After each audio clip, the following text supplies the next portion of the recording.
Le prier dans la paix, témoigner de son amour, jubiler, crier de joie pour Dieu, notre Dieu.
Monseigneur Benoît Bonnat, Monsieur l'abbé Flamand, et on souhaitait, et je veux dire, de pouvoir organiser cette cérémonie en notre salle de notre commune. Et je suis heureux, dans ma qualité de maire, de vous accueillir, toutes les familles ici présentes.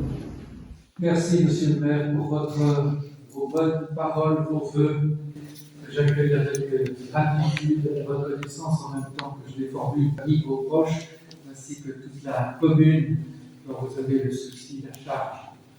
Au nom du Père et du Fils et du Saint-Esprit, la paix soit avec vous. En pitié, ô Christ, en pitié, ô Christ, en pitié. Seigneur, en pitié, Seigneur, en pitié. Avant que tu viennes au jour, je t'ai consacré. J'ai fait de toi un prophète pour les nations.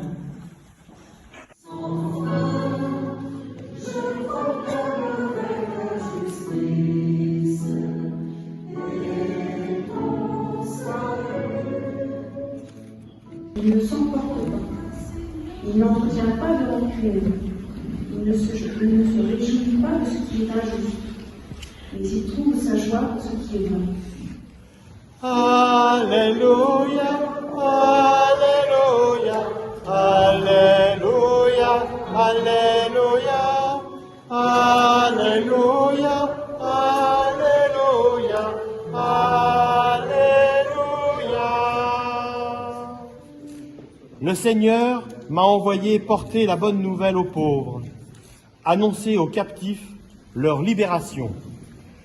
Alléluia, Alléluia, Alléluia, Alléluia, Alléluia, Alléluia, Alléluia.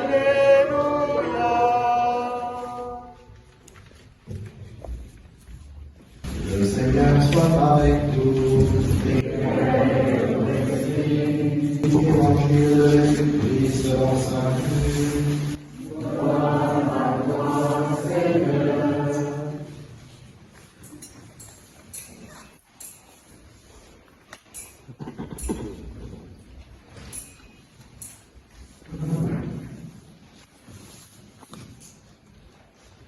En ce temps-là, dans la synagogue de Nazareth, après la lecture du livre d'Isaïe, Jésus déclara: « Aujourd'hui s'accomplit ce passage de l'Écriture que vous venez d'entendre. » Tous lui rendaient témoignage et s'étonnaient des paroles de grâce qui sortaient de sa bouche. Ils se disaient: « N'est-ce pas là le fils de Joseph ?» Mais il leur dit: « Sûrement vous allez me citer le dicton, médecin, guéris-toi toi-même, et me dire: nous avons appris tout ce qui s'est passé à Capharnaüm. Fais donc de même ici dans ton lieu d'origine. » Puis il ajouta: « Amen, je te dis, aucun prophète ne trouve un accueil favorable dans son pays. »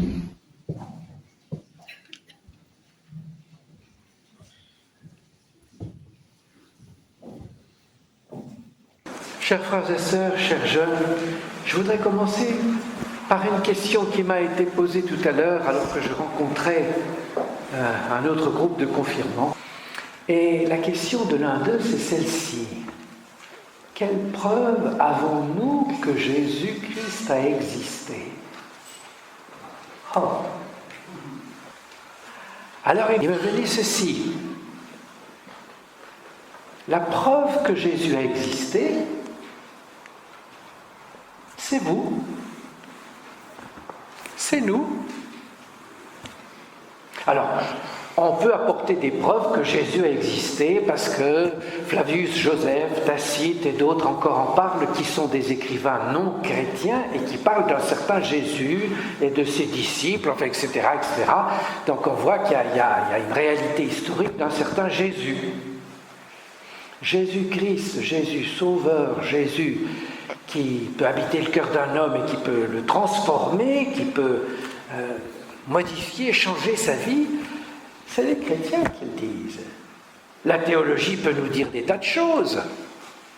On peut avoir de grands commentaires sur les Écritures, on peut avoir, mais au final, la preuve que Jésus-Christ a existé, existe encore, c'est les chrétiens qui, tant bien que mal, et parfois c'est plutôt moins bien que mieux, essayent de vivre l'Évangile, accueillent la parole de Dieu, écoutent les enseignements de l'Église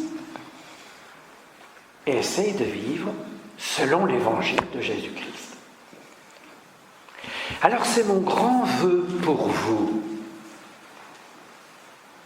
Et c'est mon grand vœu pour nous tous, que nous soyons des preuves de l'existence de Jésus-Christ.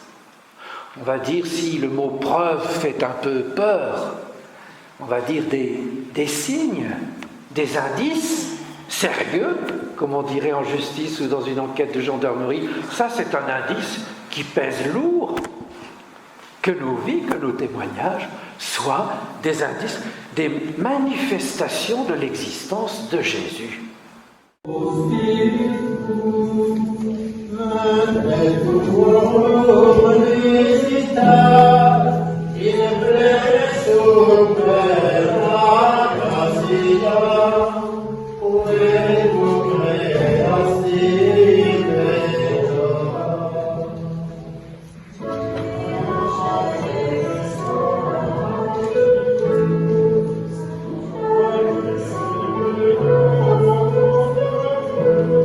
Lilou,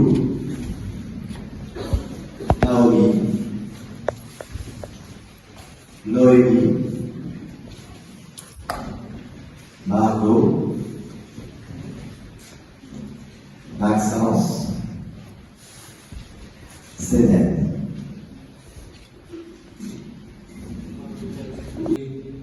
Dans la lettre que vous m'avez envoyée, vous avez manifesté devant tous votre désir d'être confirmé. C'est la foi qui a inspiré votre démarche, une démarche importante à laquelle vous vous êtes préparé. Et votre foi, cette relation que vous vivez déjà avec le Dieu de Jésus-Christ, votre foi date de plus longtemps, depuis le jour de votre baptême, vos parents, vos parrains, marraines, les catéchistes, les professeurs, les prêtres, bien d'autres personnes encore selon chacun de vous. Ces personnes vous ont permis de développer cette foi. Ces personnes vous ont aidé et vous aideront, je l'espère encore, à mieux savoir en qui vous croyez et à ne pas vous décourager. Aujourd'hui, vous avez vous-même professé la foi comme un guide. Que Dieu leur donne l'esprit de sainteté, il nous fait vivre comme Jésus et avec lui. Que Dieu leur donne l'esprit d'amour, il rassemble l'Église pour annoncer à tous les hommes la bonne nouvelle du Christ.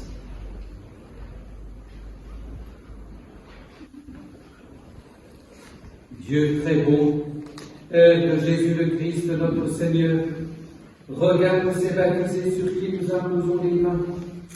Par le baptême, tu les as libérés du péché, tu les as fait renaître de l'eau et de l'esprit. Comme tu l'as promis, répands maintenant sur eux ton Esprit Saint. Donne-leur en plénitude l'esprit qui reposait sur ton Fils Jésus, esprit de sagesse et d'intelligence, esprit de conseil et de force, esprit de connaissance et d'affection filiale. Remplis de l'esprit d'adoration par Jésus-Christ, notre Sauveur, qui est vivant pour les siècles des siècles. Amen.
par les fanatismes de tout genre, qu'à tous soit révélé le vrai Dieu d'amour et de paix, prions le Seigneur.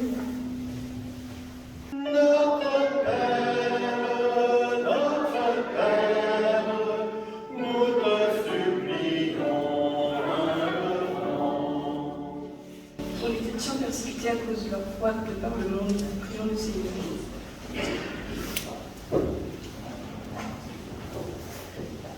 Pour ceux qui viennent d'être confirmés, afin qu'ils se montrent vraiment fidèles et forts dans leur foi, prions le Seigneur.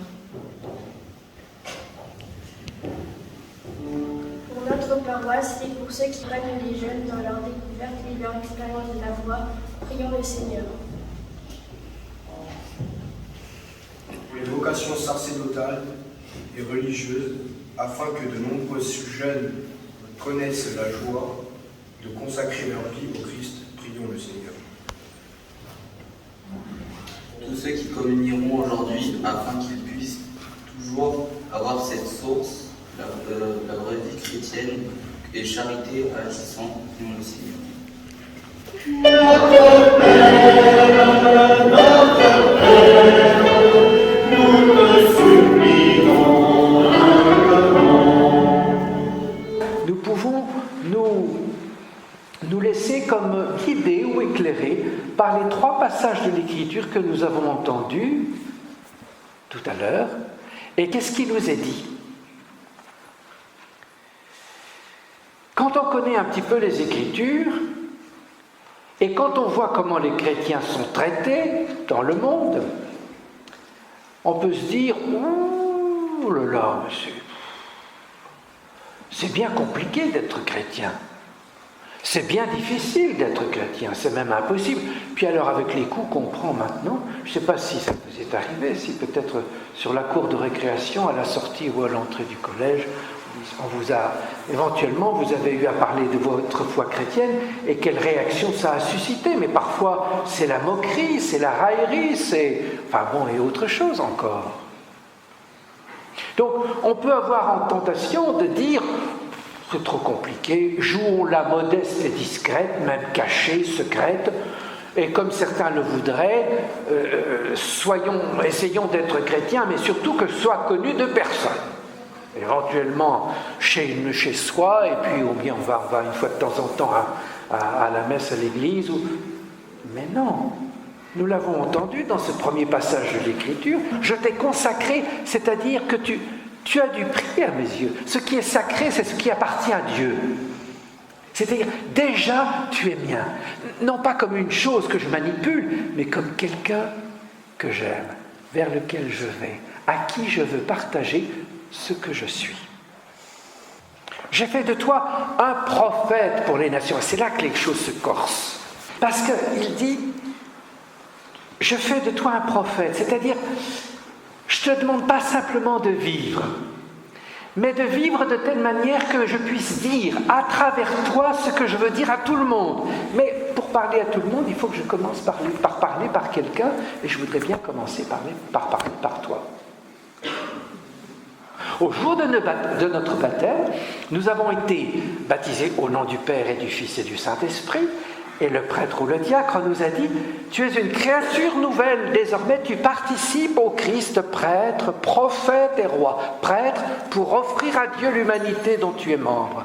Prophète pour dire une parole au nom de Dieu à toute l'humanité, enfin en tout cas celles et ceux qui t'entourent. Et roi, tu n'es pas venu pour dominer la terre et ton semblable en l'écrasant et en t'enrichissant à ses dépens, mais tu es venu pour le servir. Le respecter, l'honorer, vivre avec lui, avec elle. Eh bien, maintenant que vous êtes plus grand, vous avez à assumer de plus en plus votre existence. Et vous avez donc à vivre d'une manière correspondant à votre âge, et vous n'avez pas fini de grandir et de découvrir et de développer votre potentiel. Vous avez à vivre ces dimensions de prêtre, prophète et roi. Sauf qu'effectivement, c'est pas simple, parce que le monde, eh bien, il a d'autres préoccupations, ou parce que le monde, il dit que Dieu n'existe pas, ou il dit il n'y a pas de preuve, ou bien il dit c'est dépassé. Ça valait peut-être pour un autre temps, mais oh puis tu nous ennuies. Si ça te fait plaisir, crois, va à la messe, fais ce que tu veux, mais ne nous ennuie pas. Et le Seigneur, il nous dit, mais non, moi je veux aller voir ces gens-là. Je veux aller leur parler. Alors, comment je vais faire ? Oh, c'est vrai que moi qui suis Dieu, je pourrais... J'ai envoyé mon fils, sauf que mon fils, vous avez vu que mon fils, même chez lui, on ne l'a pas accueilli. Chez lui, ça veut dire à Nazareth. Même chez lui, on ne l'a pas accueilli. Il y a un petit problème. C'est que la parole que je voudrais dire, qui est une parole de vie et une parole d'amour, l'être humain hésite à la recevoir. Il a peur, il croit que je vais l'écraser, le réduire en esclavage, le dominer. Alors, il préfère, moi qui le veux libre, se laisser dominer par ses instincts, par ses pulsions, par les écrans, par la jouissance, par la consommation, par les sondages, par les manipulations qu'on peut faire. Mais moi, je le veux libre. Voilà, alors, chers jeunes, moi je souhaite, et je me le dis à moi-même, que malgré la difficulté de la tâche, nous acceptions d'être comme Jérémie qui entend la parole que Jésus lui dit, que le Seigneur lui dit, que Dieu lui dit, tu as du prix à mes yeux. Moi, tu sais, avant même que tu sois né, déjà tu étais quelqu'un devant moi, Et je voudrais que tu prennes ta part dans la mission qui consiste à aller rencontrer ceux au milieu desquels tu vives, et que par la manière dont tu vis, tu puisses quelque part dire autre chose que l'homme n'est heureux que quand il consomme, quand il a le dernier iPhone ou le je sais pas quoi, ou quand vous voyez tout ce qui fait qu'on aurait réussi notre vie. Il y avait quelqu'un qui avait dit qu'à 50 ans, si on n'avait pas une Rolex, on n'avait pas raté sa vie. Vous pouvez avoir une Rolex dans votre cercueil si vous voulez, mais enfin ça va pas changer beaucoup le monde. Bref, voilà, vous voyez, que nous acceptions d'être, malgré la difficulté de la tâche, comme Jérémie devant le Seigneur, à qui le Seigneur dit, voilà, je compte sur toi. Et puis il y a la deuxième chose, c'est que, ça nous est dit dans l'Évangile, Jésus vient, on croit le connaître, et voilà qu'il dit des choses, et ça ne plaît pas. Nous sommes dans un monde que Dieu aime, dans lequel il agit déjà. Mais en même temps, il veut encore y agir davantage grâce au témoignage, grâce à la vie des chrétiens. Et alors, qu'est-ce que ça veut dire que vivre pour un chrétien? Ça veut dire aimer. Et qu'est-ce que ça veut dire, aimer pour un chrétien? C'est là qu'on a quelques difficultés, parce que le monde aussi aime. C'est l'Esprit Saint qui vient habiter en nous et qui se fait notre compagnon de route, notre lumière, notre force dans l'action, et bien pour aimer de plus en plus à la hauteur, à la manière de Jésus, et toujours un peu davantage. Et l'Esprit Saint, vous l'avez déjà reçu au moment de votre baptême lorsqu'il a fait de vous, il vous a réunis à Dieu, alors que sans Dieu, nous allons à la mort, tout simplement. Et puis, il a fait de vous un frère ou une sœur de Jésus, et puis il a fait de vous des membres de son Église, qui est son corps. Mais maintenant, il dit, t'es pas simplement quelqu'un qui porte mon logo, en quelque sorte. T'es pas simplement quelqu'un qui occupe une maison, ou t'es pas simplement quelqu'un qui est membre d'une famille. Tu es vivant. Et donc, il faut que tu prennes ta part dans la vie du corps. Il faut que tu prennes ta place pour le service du corps, et cette parole que je voudrais aller dire dans le monde et qui doit passer par ceux qui consentent à être des signes, des preuves de ma présence et de mon existence. C'est l'Esprit Saint qui va faire ça, que vous accueillez dans ce sacrement aujourd'hui, mais vous savez bien que ce sacrement, il est fait pour être vécu. C'est pas simplement « Ah oui, j'ai été baptisé telle date ». J'ai été confirmé telle date, bon, ça fait un CV catholique, comme vous aurez à faire des CV pour votre travail, pour quand vous voudrez chercher... Non, c'est un sacrement à vivre. Et pour vivre à la hauteur de l'Évangile, Jésus nous dit, voilà, mon Esprit Saint, celui avec lequel j'ai vécu, eh bien je te le confère, je te le transmets, je te le donne. C'est ce que je suis venu faire pour lui, et en son nom. Et donc, l'Esprit Saint, qui nous aide à ne pas nous laisser décourager par la tâche et ses difficultés. L'Esprit Saint qui nous ouvre les yeux à regarder non pas seulement le bout de nos chaussures ou dans nos petits clubs, dans nos petits réseaux, mais qui nous ouvre au monde dans lequel Dieu veut aller. Et puis l'Esprit Saint qui nous apprend à vivre, c'est-à-dire à aimer comme Dieu, comme nous le dit l'apôtre Paul. Alors je suis heureux d'être le serviteur de ce don que Dieu veut vous faire de son Esprit. Et je vous souhaite à tous, à vous, mais à vous frères et sœurs aussi, qui pour la plupart, je pense, avaient été confirmés, je vous souhaite de vivre une bonne route.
cieux, et nourri pour